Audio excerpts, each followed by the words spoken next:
Vamos falar de uma parte da história do Brasil que, olha, é fascinante e muitas vezes fica meio de lado. A época em que uma parte do país foi holandesa. E tudo isso por causa de um produto que literalmente adoçou e mudou o mundo: o açúcar. E para começar, já vamos direto ao ponto com a pergunta que norteia toda essa história. Será que o Brasil, como a gente conhece, existiria sem essa mãozinha, ou melhor, essa mãozona holandesa na economia colonial? Essa questão é o centro de tudo. Bom, para entender essa treta toda, a gente precisa voltar para o começo, quando a relação entre Portugal e Holanda era, digamos, puro interesse. Uma parceria que dava muito, mas muito dinheiro. Portugal tinha terra, mas foram os holandeses que deram aquele empurrão que transformou o açúcar do Brasil numa potência mundial. Tá, vamos detalhar isso aqui. Os holandeses não eram só uns compradores, sabe? Eles chegavam com a grana para financiar os engenhos. Eles tinham os navios para fazer o transporte. Dominavam as rotas de comércio na Europa. E, talvez o mais importante, eles faziam o refino do açúcar lá. Ou seja, eles controlavam as etapas mais lucrativas do processo todo. O pulo do gato estava aí. E claro, para proteger um negócio bilionário como esse, era preciso ter uma estrutura forte. Construções como esse Forte de São Luís, no Maranhão, são a prova disso. Essas fortalezas não estavam lá de enfeite, não. Eram a garantia de que esse negócio tão cobiçado continuaria funcionando. Só que essa parceria de sucesso estava com os dias contados. Uma reviravolta geopolítica lá na Europa ia transformar esses sócios em inimigos mortais. E o Brasil? Bom, o Brasil ficou bem no meio do fogo cruzado. O ponto de virada tem nome: União Ibérica. Resumindo, o rei de Portugal morreu sem deixar herdeiro e o trono foi parar nas mãos do rei da Espanha. De uma hora para outra, Portugal e todas as suas colônias, incluindo o Brasil, passaram a ser governadas pelo maior inimigo dos holandeses. Imagina o cenário. E a partir daí a coisa só piorou.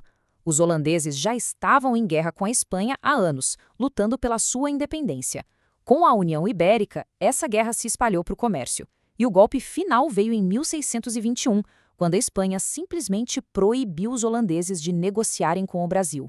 Acabou a festa. A principal fonte de riqueza deles foi cortada.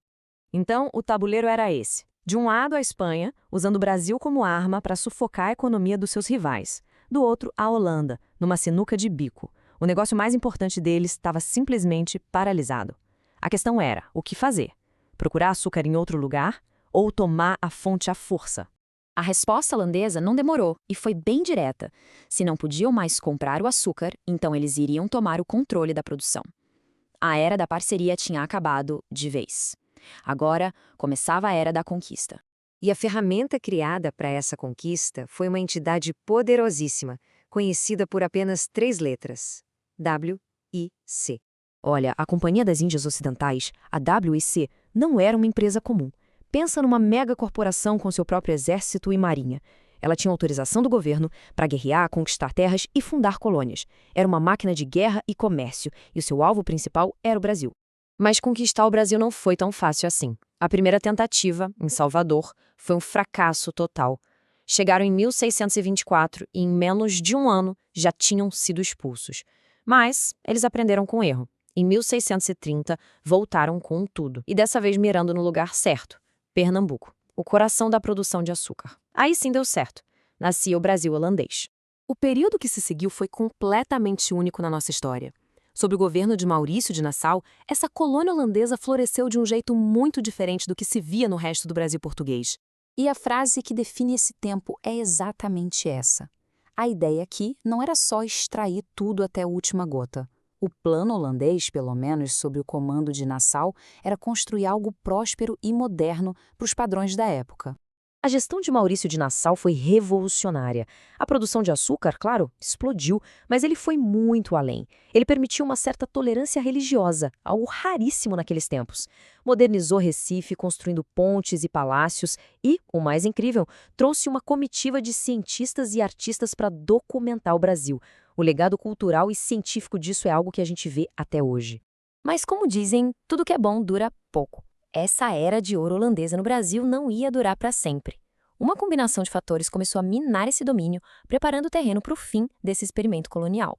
O fim foi resultado de uma tempestade perfeita. A Companhia das Índias Ocidentais estava afundada em dívidas e começou a cobrar os senhores de engenho, o que gerou um conflito danado. Enquanto isso, lá na Europa, Portugal finalmente se libertou da Espanha. Isso deu um novo fôlego para a resistência local aqui, a insurreição pernambucana, que ganhou força e, depois de muita luta, expulsou os holandeses de vez em 1654. Então, por que eles foram expulsos? A verdade é que não existe uma resposta única. Foi uma soma de tudo: dívidas, guerra, política europeia e, principalmente, a resistência local. É uma parte da história que mostra de forma muito clara como economia, poder e o desejo de autonomia se chocaram para moldar o futuro do Brasil.